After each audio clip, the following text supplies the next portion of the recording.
Mwaramutse kuri video nakoze mvuga yuko iyo leta yiba abarundi naravuze ibintu vy'igitoro, naravuze ibintu cane vy'ikawa bo bashora ntibaronka amafaranga, ivyo vya anagesa ibigori bashora ntibaronka amafaranga, ivyo vyuko akadokima kose ukeneye utanga amafaranga arenze ko yaba imparati y'imodoka canke y'ipikipiki, yaba passport, yaba permis de conduire.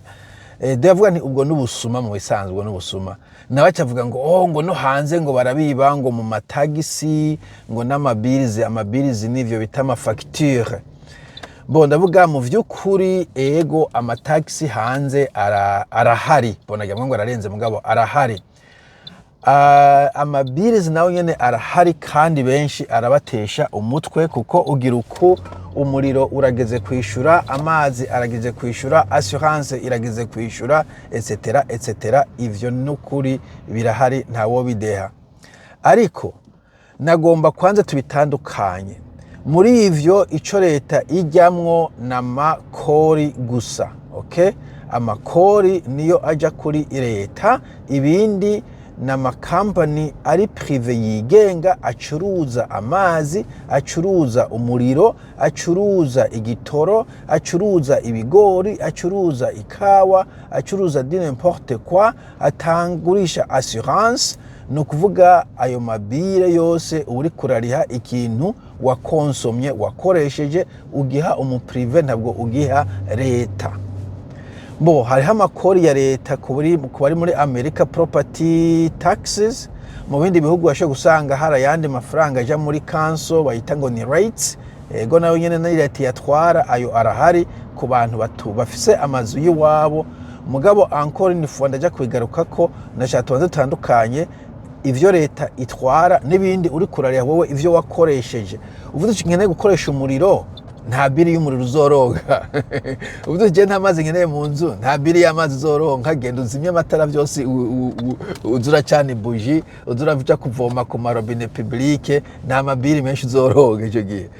Uvuze nta internet nkeneye, nta muntu uza gucomeka internet mu kanwa. Mugabo uvuze je nkeneye gukoresha internet ugomba kuyiriha. So ayo mabirizi ni ibintu tuba turiko turariha kuri convenience, for our convenience. Izindi n'amadete twafashe kugira ngo tugure ibiduga bikomakomeye, ico gihe ugomba kukiriha bien sûr, kandi kukiriha banki waguranye ntabwo uri kuriha leta, nta leta irikira kwiba. So nico ndashaka dutandukanye ivyo leta ikwiba n'ivyo abantu prive baguha service mumvikanye wasinye contrat kugira ngo bakorereze ubuzima bwawe. So umuntu aguhaye amazi, umuriro, internet 24 heures sur 24, imisi ndwi mu ndwi, okay? Ugomba kumwishura.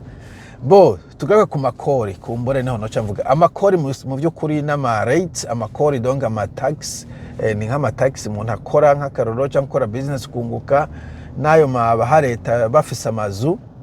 Ayo abantu benshi baridodomba batari bakenagenda kumenyesha wanashaka, ntabwo bemererayo benshi. Usanga hariho n'aba accountant bashizeho kugerageza gukwepa amakori, kugufasha gukwepa amakori n'ibiki.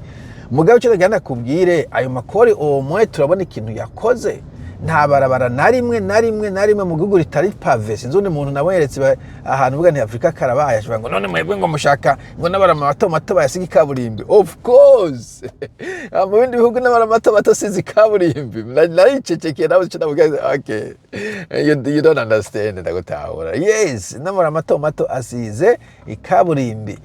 So barasiga ikaburimbi bakaguma baronuvera ikinogo kibonetse no munsi ejo bazoba bagifuriye. Bo ubwatsi ngaha ndiko ndatwaza imodoka hasa neza, ubwatsi barabukata, leta irabukata. Bo ahandi hafi hari ibiro vya ministeri ya action sociale, umuntu akenye, umuntu agowe, umuntu adakora, umuntu ashaje, umuvyi afise inda, etc. udashobora gukora dantu, reka baraguha amafaranga akubeshaho kuri ya makori abandi batanze. Kumbe na wowe cyo ko waratanze ugifise amagara cyangwa uzotanga umunsi wakize.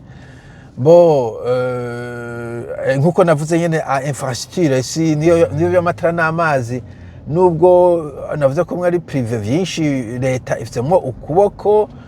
abana bajya ku ishuri bakiga ku buntu kandi indero nuvuga ko ari akanovera nako abo bahizi banyu batanga ibi miliyoni n'imiliyoni kugira baje kuvyiga. Umuntu arwaye kwa muganga uragenda bakakuvura, ivyinshi ni ku buntu, ahandi harimo za subsidy utishoboye muvura ku buntu.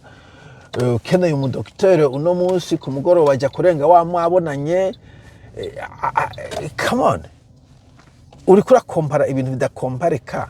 Amafaranga abantu batanga ngaha barayerekipera canke umwe barabona iyo yagiye. Bien sûr abantu benshi batanga amakori ko muvyo ntibabana bikeneye nk'ivyo vya nka free education abatanga abantu baba business benshi bajana abana mu privé, okay. Hari abandi kumbure baba bafise hôpital privé, okay. Abandi badakeneye imfashanyo, okay. Mugabo wumva amakori abakora batanga, abakene batanga, turabona tutabakire, turabona ko aja gufasha abakene, bigafasha ko haba harmonie. Bifata ko bishobora ko ataba harmonie, nako kuvuga nko muri South Africa hari abantu bakize n'abakene benshi, usanga bakize bama bahagurutse kubera bari kubaribwa, bakibwa n'abakene kubera abakene batafite icyo barya.